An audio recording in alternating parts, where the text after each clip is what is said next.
James Carter had learned to read danger in the smallest details.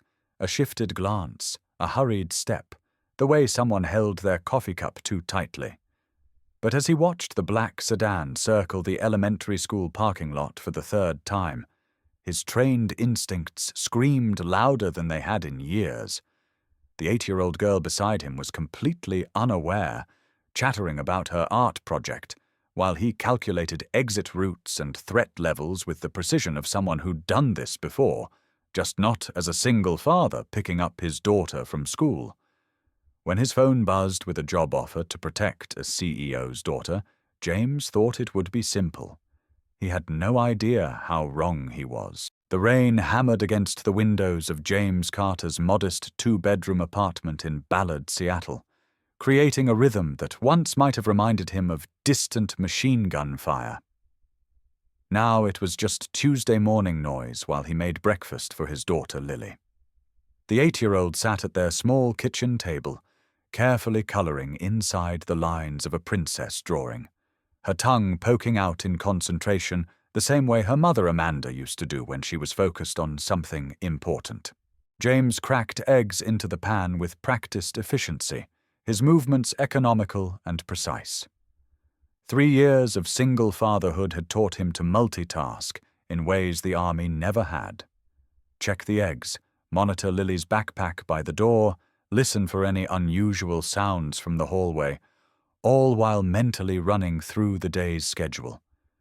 It was a different kind of tactical awareness than what he'd used overseas, but no less essential. "Daddy, why do you always look out the window when you cook?" Lily asked without looking up from her drawing. Her hair, the same dark brown as Amanda's, fell in gentle waves around her shoulders. "Just making sure it's a good day," James replied, though his eyes continued their automatic sweep of the street below. Old habits from his Special Forces days died hard, especially when you had someone precious to protect. "What do you want for lunch today? PB&J or turkey?" "Can I have both?" Lily grinned, revealing a gap where her front tooth used to be. "Both it is, Princess." James smiled back, the expression transforming his usually serious face into something warmer. These morning conversations were the highlights of his day, simple exchanges that grounded him in this new life he'd built from the wreckage of his old one. His phone rang just as he was plating Lily's scrambled eggs. The caller ID showed Elite Security Solutions, the private security firm that had been throwing him occasional work for the past 2 years. Nothing too demanding, mostly corporate events and low-risk protection details that let him maintain his cover as just another ex-military guy looking for steady work. "James Carter," he answered, keeping his voice neutral. "James, it's Catherine Walsh. I have something that might interest you. High-paying client, long-term contract. Can you come in this morning?"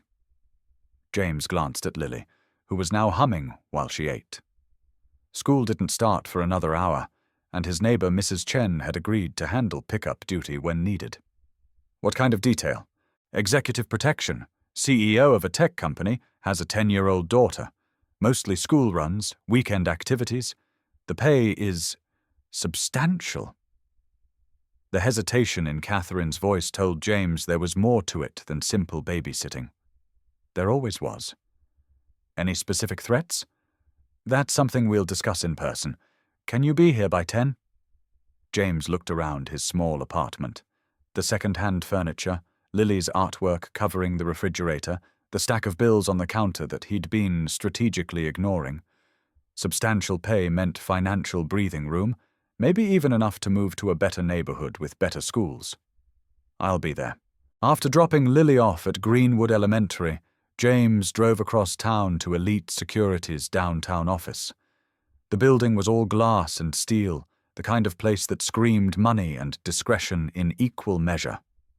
Catherine Walsh met him in the lobby, a sharp woman in her 40s who'd built her reputation on matching the right security personnel with the right clients. "The client is Victoria Hayes," Catherine explained as they rode the elevator to her office. "She's the CEO of Hayes Technologies, inherited the company from her late husband 3 years ago.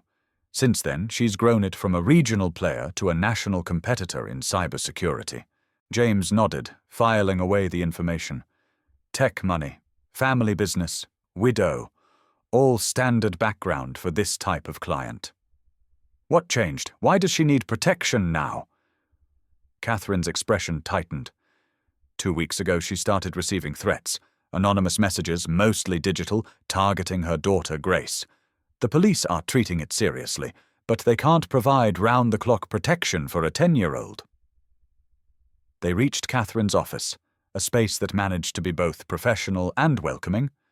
She gestured for James to sit across from her desk, then pulled out a thick folder. Here's where it gets interesting, Catherine continued. Victoria isn't looking for some ex-cop in a suit. She specifically requested someone who could blend in, someone who wouldn't make her daughter feel like she's living in a fortress. She wants Grace to have as normal a life as possible under the circumstances. James opened the folder, scanning the details. Victoria Hayes, 34 years old, MIT graduate, took over Hayes Technologies after her husband Michael died in Afghanistan 3 years ago. The photo showed a woman with intelligent green eyes and auburn hair, wearing a business suit that probably cost more than James made in a month. But it was the smaller photo that made his breath catch. A young girl with the same green eyes and a smile that seemed to light up the room. The daughter, James said carefully. Grace, tell me about her. 10 years old, attends Lakeside School, loves soccer and piano. By all accounts, she's handling her father's death remarkably well, but Victoria is protective. Maybe overprotective. Catherine leaned forward. This isn't just about keeping the kid safe, James. It's about helping a mother who's terrified of losing the only family she has left. Something twisted in James's chest, a familiar ache that he'd learned to live with but never quite overcome. He understood that fear intimately. When do I start? Victoria wants to meet you first, today actually. She's at her office now, but she'll be picking up Grace from school at 3:30. I thought you could shadow them, get a feel for their routine. James checked his watch. It was almost noon, which gave him time to prepare. But as he looked at Grace's photo again, something nagged at him. The shape of her eyes, the way she held her head in the picture. There was something familiar about it that he couldn't quite place. One more thing, Catherine added as James stood to leave. Victoria doesn't know about your military background. I kept your file vague, just said you had experience in personal security and a clean record. She specifically said she didn't want someone who would traumatize her daughter with war stories. James almost smiled at that. If Victoria Hayes only knew how many war stories he was carrying around, she might reconsider. But that was exactly why he'd worked so hard to leave that part of his life buried. Lily didn't need a father haunted by ghosts from Kandahar, and this Grace Hayes didn't need a bodyguard who woke up in cold sweats remembering the faces of people he couldn't save. Understood, James said. Just a security consultant with a clean record. An hour later, James sat in his 10-year-old Honda Civic outside Lakeside School, watching the parade of luxury cars and nannies gathering for afternoon pickup. He'd changed into his best khakis and a button-down shirt, still clearly outclassed by the designer casual wear of the other parents, but respectable enough not to stand out completely. At exactly 3:25, a silver Mercedes pulled up to the curb. James recognized Victoria Hayes immediately from her photo, though seeing her in person was different. She moved with the kind of controlled urgency he associated with people who carried heavy responsibilities. But there was something else. A wariness that went beyond normal parental concern. The school doors opened, and children began streaming out. James spotted Grace Hayes almost immediately, not just because she matched her photo, but because of the way she carried herself. There was something in her posture, a subtle alertness that reminded him of. The thought hit him like a physical blow. That alertness, the way she scanned the crowd before spotting her mother, the slight protective stance she took when a larger kid bumped into her friend. James had seen those exact mannerisms before, in another child, in another place, under very different circumstances. His hands gripped the steering wheel as the memory crashed over him. Afghanistan, 3 years ago. A dusty compound outside Kandahar, where his unit had been sent to extract a captured military contractor. The contractor's name had been Michael Hayes. James watched Grace run to her mother's car, laughing at something another student had said, completely oblivious to the security detail she was about to acquire. But James couldn't shake the growing certainty that this wasn't just another protection job. The universe had a twisted sense of humor, and apparently it wasn't done with him yet. His phone buzzed with a text from Catherine. "Victoria Hayes is expecting you at Hayes Technologies tomorrow at 9 a.m. Don't be late. This could be your biggest contract yet." James stared at the message, then looked back at Grace Hayes climbing into her mother's Mercedes. The little girl who would soon be under his protection was the daughter of the man he'd failed to save 3 years ago in a Taliban compound halfway around the world, the man whose death he'd carried like a stone in his chest ever since. He started his engine and pulled away from the school, his mind racing. Tomorrow he would meet Victoria Hayes and accept a job protecting her daughter. And somehow he would have to do it while carrying the knowledge that he was the reason Grace Hayes didn't have a father coming home at night. The rain had stopped, but James barely noticed. His hands were steady on the wheel, his expression calm. Years of training had taught him to compartmentalize, to function under pressure. But inside, the carefully constructed walls he'd built around his past were starting to crack. He had failed Michael Hayes once. He would not fail his daughter. Victoria Hayes stood at the floor-to-ceiling windows of her corner office, watching Seattle's skyline blur through the morning fog. In 3 hours, she would meet James Carter, the security consultant Catherine Walsh had recommended to protect Grace. The irony wasn't lost on her. She'd built a company that specialized in protecting digital assets, but she couldn't protect the one thing that mattered most. The threats had started small. Anonymous emails that could have been dismissed as pranks from disgruntled competitors. But they'd grown more specific, more personal, mentioning details about Grace's school schedule and activities that no random internet troll should have known. The final straw had come 5 days ago. A photo of Grace walking out of soccer practice, taken with a telephoto lens, with a message that simply read, "Pretty little girl, it would be a shame if something happened to her."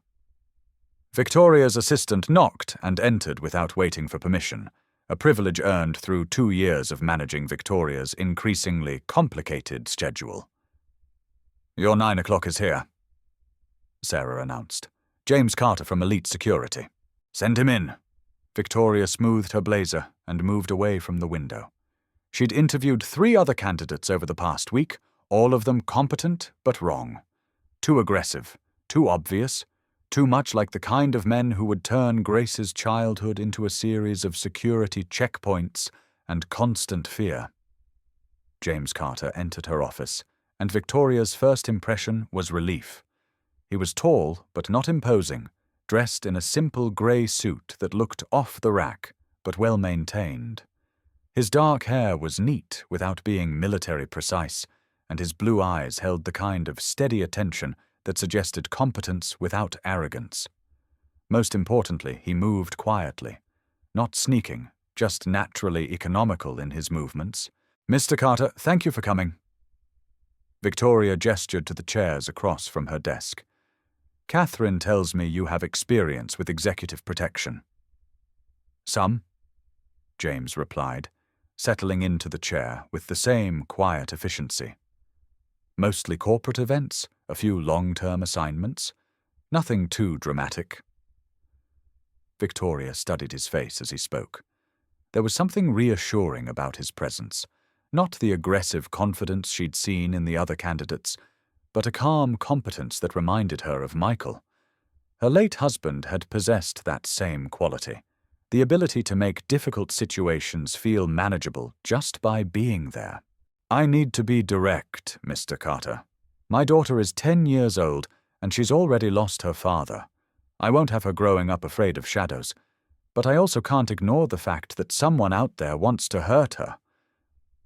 Victoria's voice remained steady, professional, but James caught the slight tightening around her eyes. What does Grace know about the situation? He asked. I told her I was hiring someone to help with driving and errands. She thinks it's because I'm too busy at work. Victoria's smile was rueful. She's not wrong, exactly. Building this company has consumed more time than I'd like to admit. James nodded, filing away the information. Single mother, demanding job, daughter who'd already experienced loss. The psychology was straightforward enough, but he sensed layers beneath Victoria's controlled exterior. What kind of presence are you looking for? Close protection, perimeter security, or something more subtle? Subtle. Grace goes to Lakeside School, plays soccer twice a week, takes piano lessons on Saturdays. I want those activities to continue, but I want someone there who can... Victoria paused, searching for the right words. Someone who can see threats coming before they become problems. I understand. James did understand, probably better than Victoria realized. What about your own security? If someone is targeting Grace, they might also... I can take care of myself. Victoria interrupted, then softened her tone. I appreciate the concern, but Grace is my priority. She's all I have left. The raw honesty in that statement hit James harder than he'd expected. He found himself studying Victoria's face more carefully, noting the fine lines around her eyes that spoke of sleepless nights and the controlled tension in her shoulders that suggested someone carrying more weight than she should. Catherine mentioned your husband passed away 3 years ago. James said carefully. Military. Victoria's expression tightened almost imperceptibly. Michael was a defense contractor. He was killed in Afghanistan. She paused, then added with the kind of practiced brevity that came from repeating painful information too many times. IED outside Kandahar. He was trying to help evacuate civilians from a compound that had been overrun. James felt the blood drain from his face, but years of training kept his expression neutral. Kandahar. 3 years ago. A contractor named Michael Hayes, who'd been captured while trying to evacuate civilians. The same Michael Hayes that James and his unit had been sent to rescue. The same Michael Hayes who died because James had made the wrong call at the wrong moment. I'm sorry for your loss. James managed, his voice steady despite the chaos in his head. Thank you. Victoria's tone suggested this was a topic she preferred not to dwell on. The important thing now is Grace. She's resilient, but she's also been through enough trauma for one childhood. James nodded, not trusting himself to speak immediately. The irony was crushing. Victoria Hayes was hiring him to protect her daughter from threats, unaware that the greatest threat to her family's peace had already been invited into their lives. But as he looked at the determination in Victoria's eyes, the way she spoke about Grace with fierce, protective love, James made a decision that surprised him with its clarity. He would take this job, not because he needed the money, though he did, not because it was an interesting challenge, though it was. He would take it because Michael Hayes had died trying to protect people, and James owed it to his memory to protect the family he'd left behind, even if that family would hate him if they ever learned the truth. When do you want me to start? James asked. Relief flickered across Victoria's features. Today, if possible. Grace gets out of school at 3:30. I usually pick her up myself, but I have a board meeting that might run late. I can handle that. James pulled out a small notebook, a habit from his military days that had proven useful in civilian life. I'll need some basic information. Grace's schedule, your typical routes, any patterns I should be aware of. Victoria spent the next 20 minutes walking him through the details of Grace's life. School pickup, Soccer practice on Tuesdays and Thursdays, piano lessons on Saturday mornings with Mrs. Chen on Capitol Hill. Weekend activities that varied, but usually involved trips to the zoo, museums, or parks around the city. A normal childhood, carefully maintained despite the circumstances. "One more thing," Victoria added as they concluded.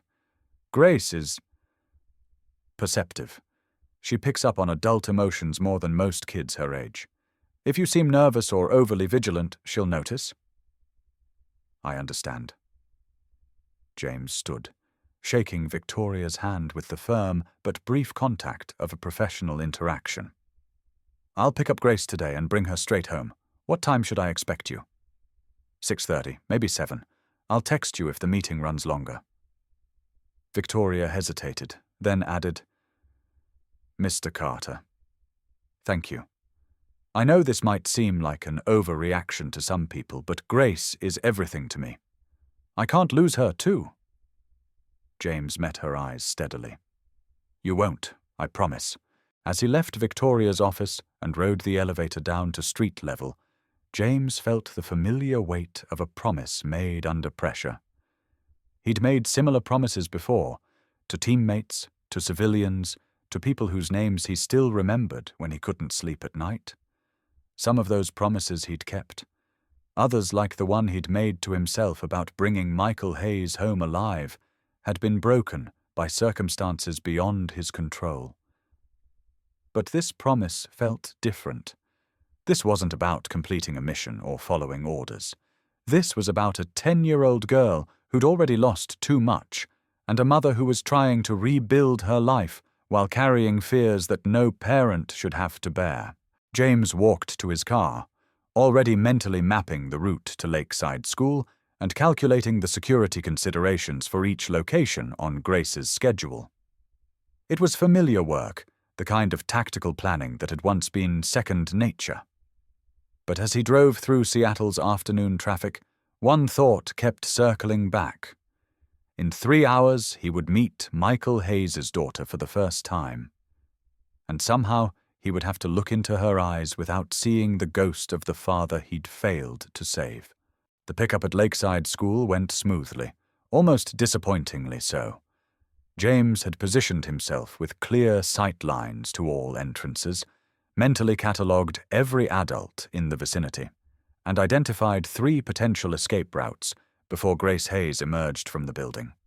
She walked with a confidence that reminded him painfully of her father, the same easy stride, the same way of scanning her surroundings without appearing to do so. "You must be Mr. Carter," Grace said as she approached his car, her backpack slung over one shoulder. "Mom said you'd be picking me up today." "That's right." James opened the passenger door for her, noting how she automatically checked the back seat before getting in, a habit that spoke of good safety training or natural caution. "How was school?" "Fine. We're doing a project on family history." Grace buckled her seatbelt with practiced efficiency. "I'm writing about my dad. Did you know he helped build schools in Afghanistan before he died?"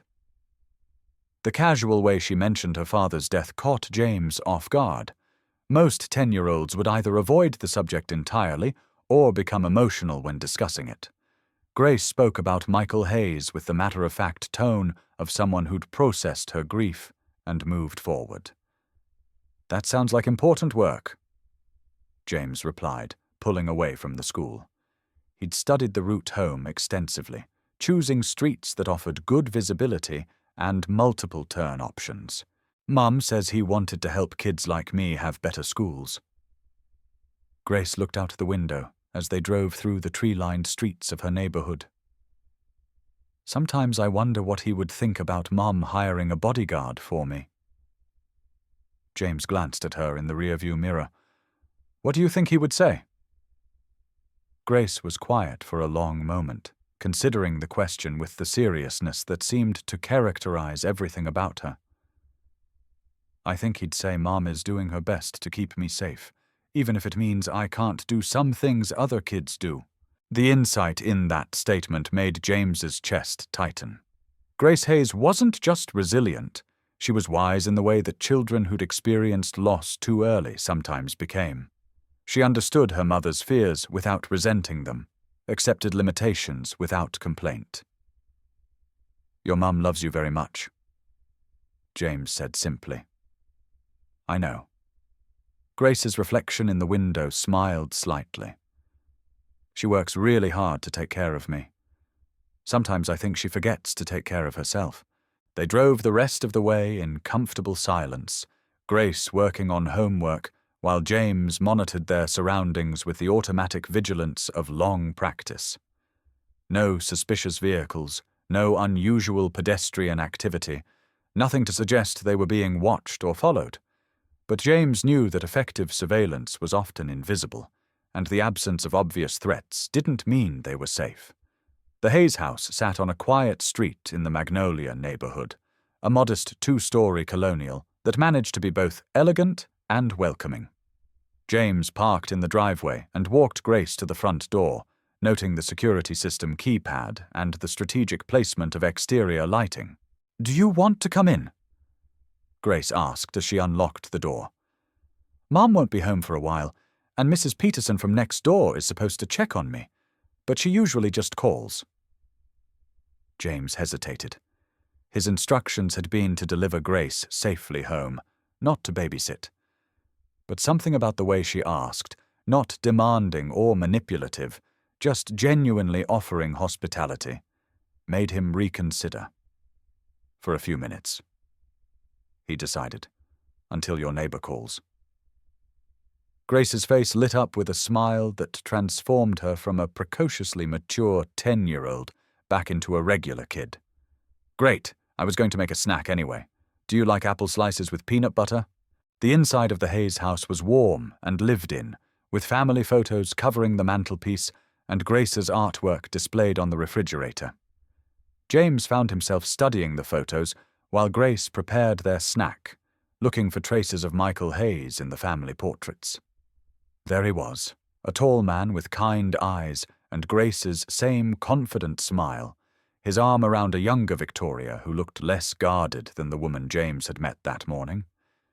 In several photos, Michael was wearing military contractor gear, standing beside other serious-faced men in desert camouflage. "That's my dad in Afghanistan," Grace said, following James's gaze. She handed him a plate of apple slices, arranged with the precision of someone who took pride in doing things properly. "He sent that picture to Mom right before he died. He's standing next to some soldiers who were helping him with a school project." James looked more closely at the photo, and his blood ran cold. He recognized two of the soldiers in the background, members of his own unit. This picture had been taken at the compound where Michael Hayes was captured, probably just hours before everything went wrong. "He looks like he was a good man," James managed. "He was. Mom says he always tried to help people, even when it was dangerous." Grace bit into an apple slice, studying James with the same direct gaze he'd noticed in her mother. "Are you married, Mr. Carter?" The question caught him off guard. "I was. My wife died 3 years ago. Same as my dad." Grace nodded as if this explained something important. "Do you have kids?" "A daughter. She's 8. What's her name?" "Lily." Grace smiled. "That's a pretty name. Does she go to school here in Seattle?" "Greenwood Elementary." James found himself relaxing, despite the surreal nature of the conversation. There was something about Grace's straightforward curiosity that made it easy to talk to her. "I know some kids who go there. Maybe Lily and I could have a playdate sometime." Grace paused, then added with startling perceptiveness, "If you think it would be okay for her to be friends with someone who needs a bodyguard."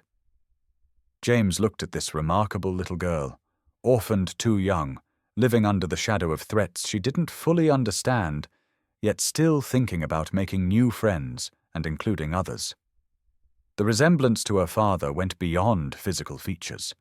She had inherited Michael Hayes's instinct for reaching out to people, for building connections even in difficult circumstances. "I think Lily would like you very much," James said honestly. They talked for another 20 minutes about school, friends, and Grace's soccer team. James found himself genuinely enjoying the conversation, struck by how normal it felt despite the bizarre circumstances.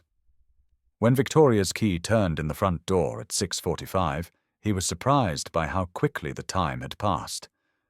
"Grace, I'm home." Victoria's voice carried a note of relief. "In the kitchen, Mum. Mr. Carter is here."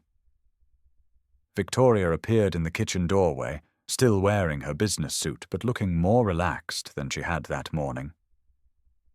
"I hope Grace wasn't too much trouble." "No trouble at all," James assured her. "She's excellent company. Mr. Carter has a daughter named Lily who goes to Greenwood Elementary," Grace announced.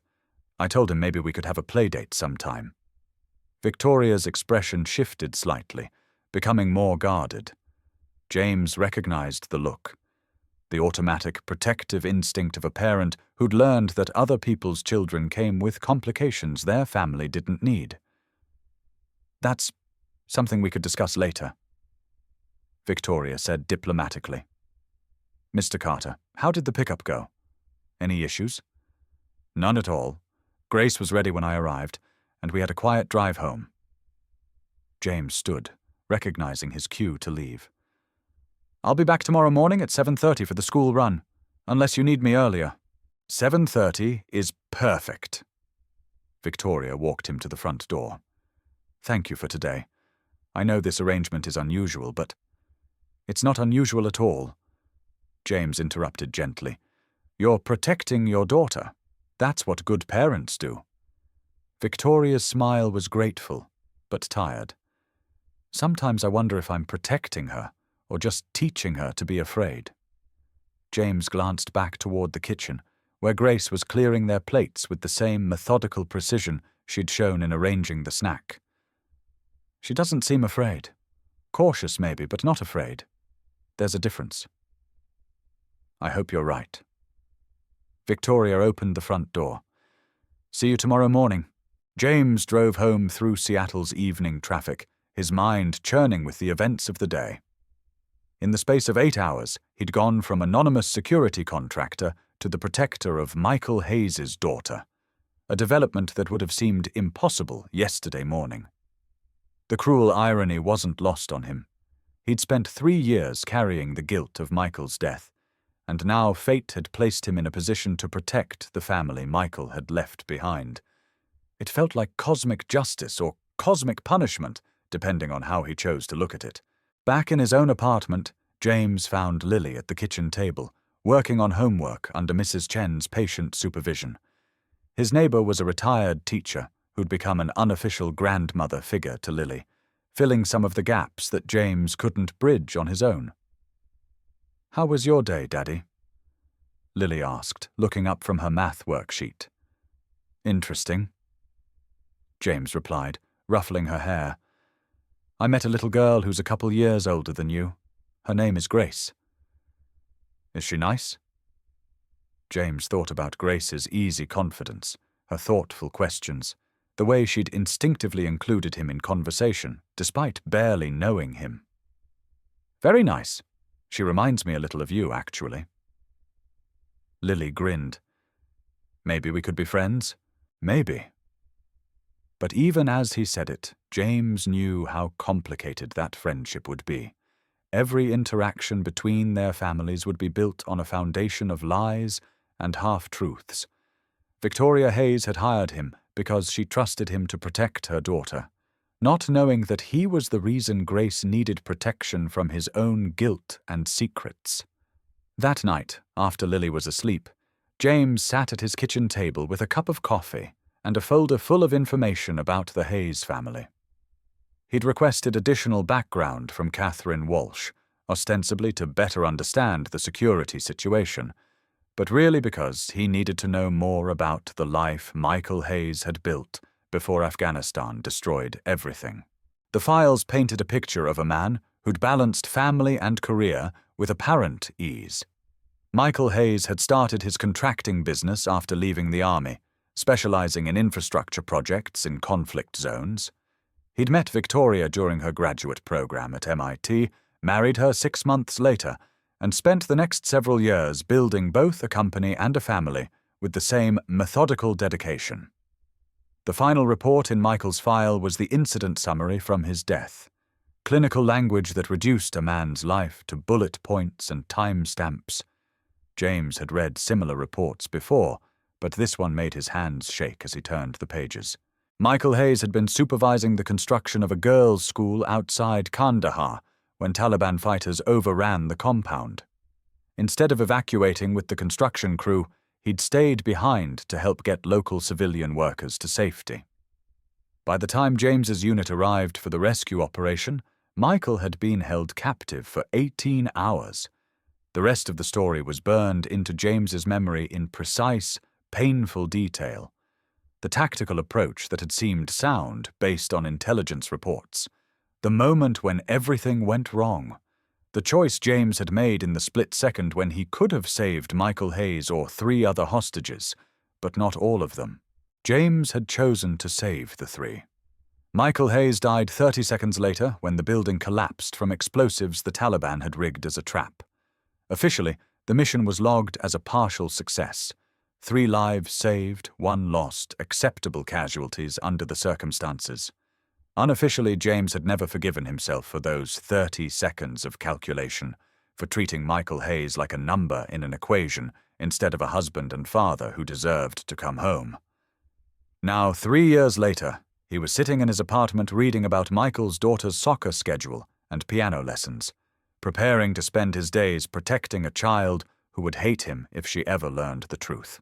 James closed the files and walked to his bedroom, where Lily was sleeping peacefully under a quilt her mother had made. He stood in the doorway for a long moment, watching the gentle rise and fall of her breathing, thinking about the fragility of the lives we build and how quickly they can be shattered by circumstances beyond our control. Tomorrow he would return to the Hayes house and continue playing the role of James Carter, reliable security consultant. He would drive Grace to school, monitor her activities, and keep her safe from whatever threats had prompted Victoria to hire protection in the first place. But tonight, in the quiet of his own home, James allowed himself to acknowledge the full weight of what he'd committed to. He wasn't just protecting Michael Hayes' daughter, he was living with the constant reminder of his greatest professional failure, embedded in the daily life of the family that failure had created. The next 3 weeks fell into a routine that felt both natural and surreal.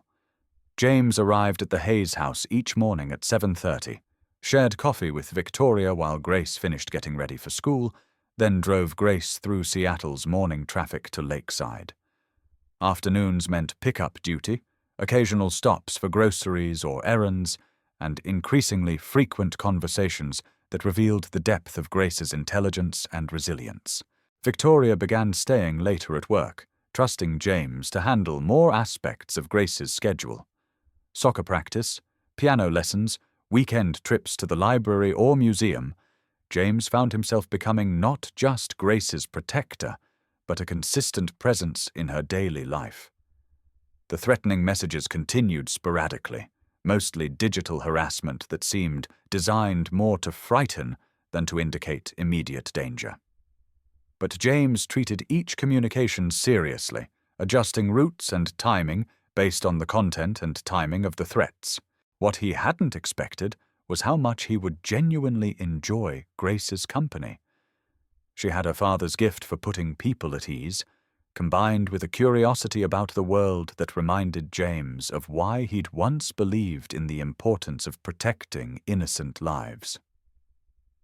"Mr. Carter," Grace said one afternoon as they drove home from soccer practice, "can I ask you something personal?" "Sure." James had learned that Grace's personal questions were usually more insightful than intrusive. "Do you ever think about your wife? I mean, do you still miss her?"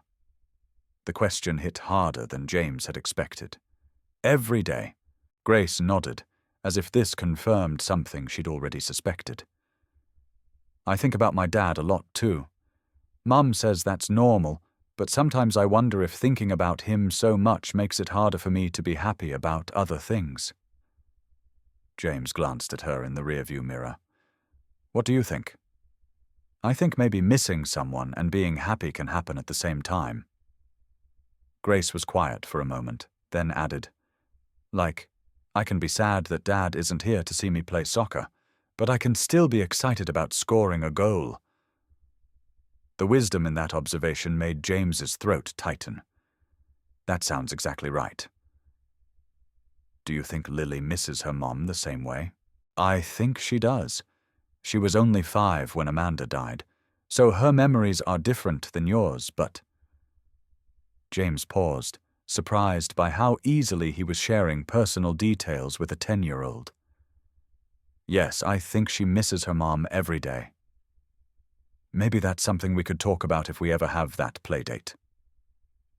Grace's tone was casual, but James caught the underlying hopefulness.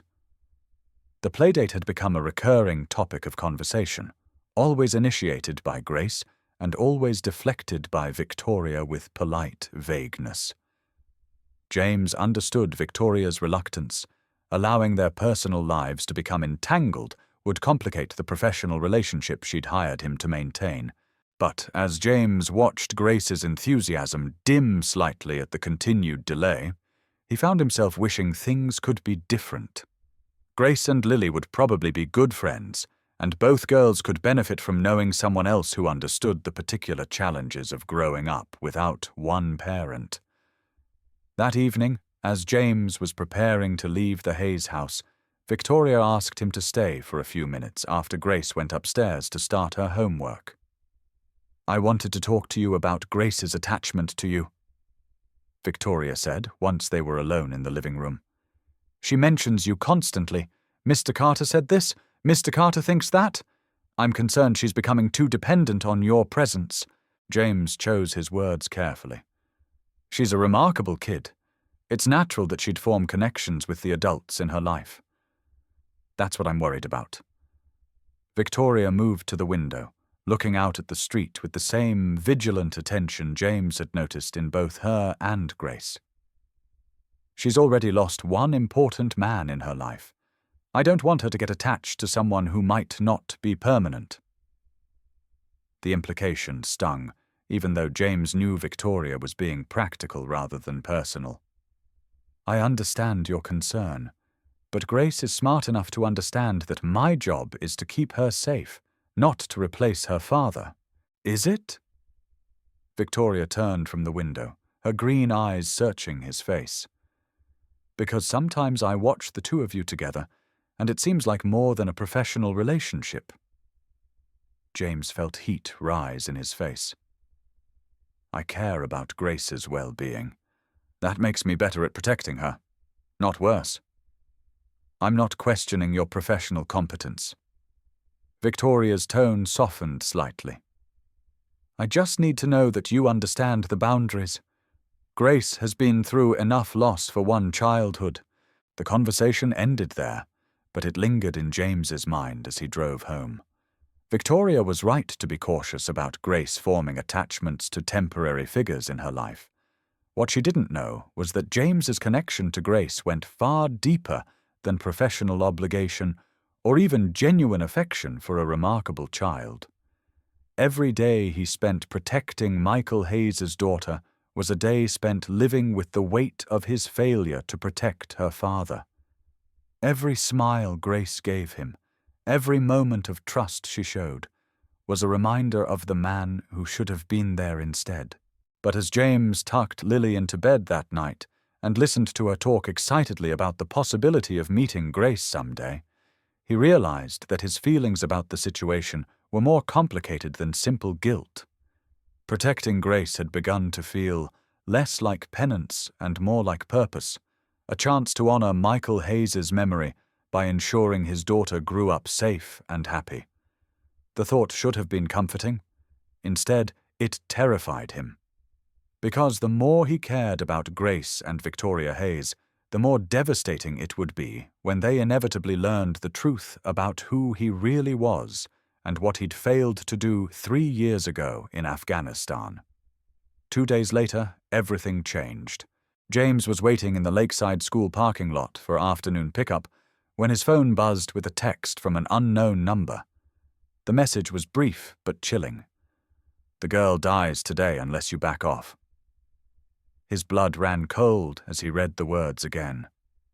This wasn't like the previous threats, vague harassment designed to frighten Victoria into compliance with unknown demands. This was specific, immediate, and directed at him personally. James immediately called Victoria's office, but her assistant said she was in a meeting that couldn't be interrupted. He tried her cell phone with the same result. The school bell wouldn't ring for another 10 minutes, but James was already moving toward the building when his phone rang. "Mr. Carter?" The voice was electronically distorted, clearly disguised. "I assume you received my message. Who is this?" James kept his voice steady while his eyes scanned the school grounds for anything unusual. "Someone who knows exactly who you are, James Carter. Former Army Special Forces, honorably discharged 3 years ago after a mission went bad in Afghanistan. The mission where Michael Hayes died because you made the wrong choice." James felt the world tilt around him. "What do you want?" "I want you to disappear. Quit your job, leave Seattle, and never contact the Hayes family again. You have until midnight tonight to comply. And if I don't, then Grace Hayes will pay the price for your failures, just like her father did." The line went dead.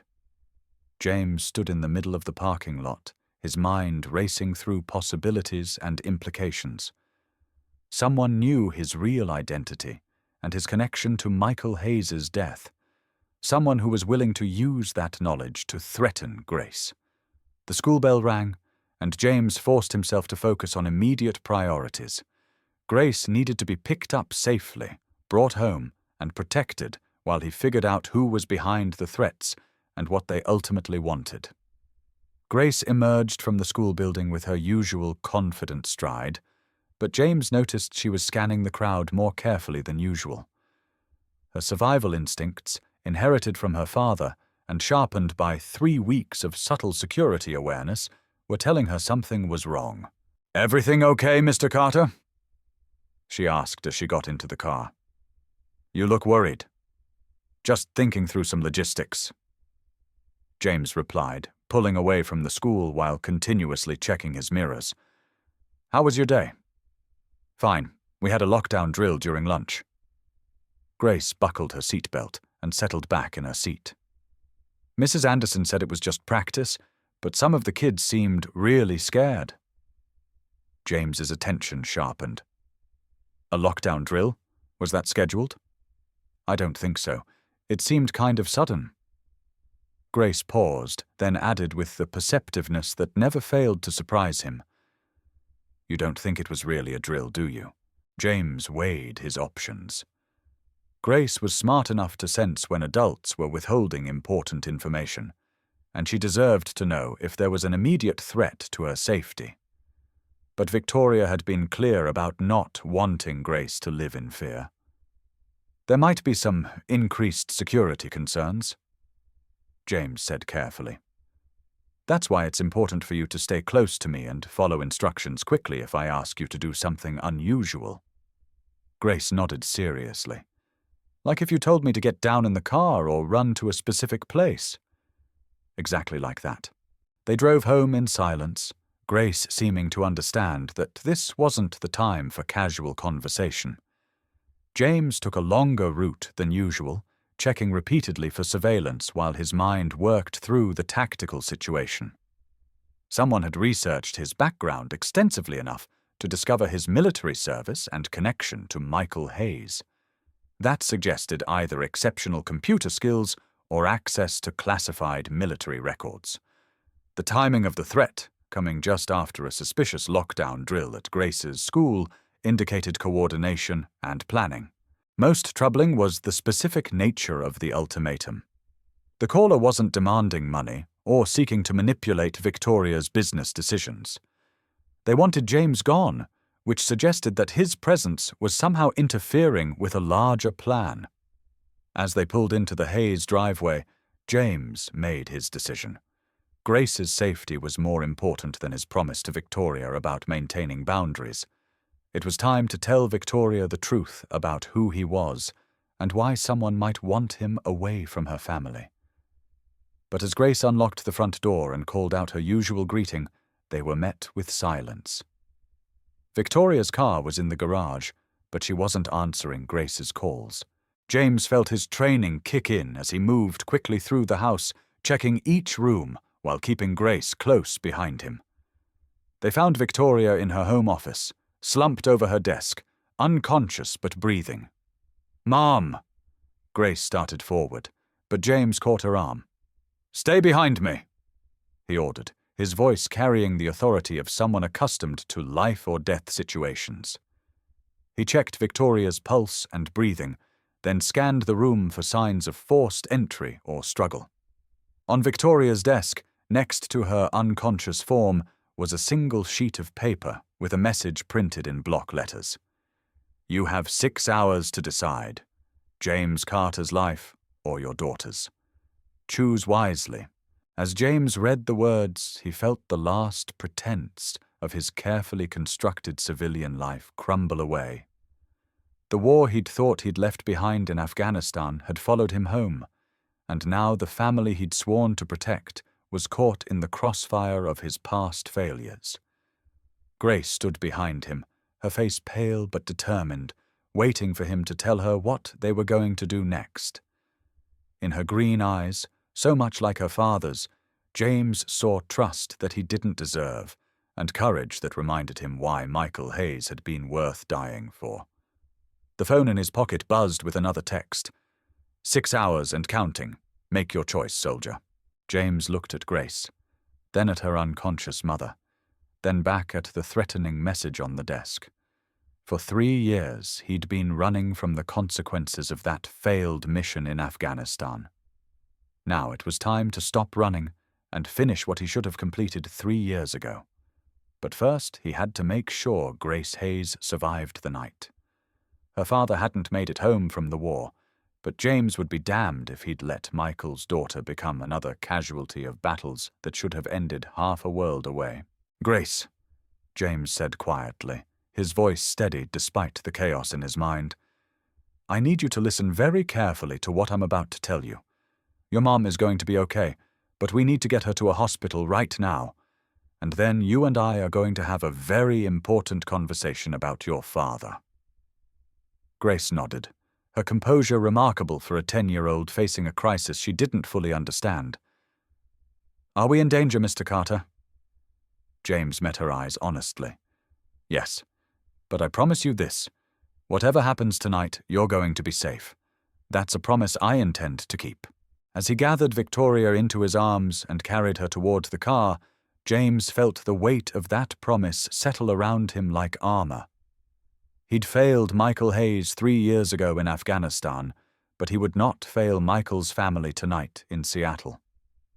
The war had finally come home, and James Carter was ready to finish it.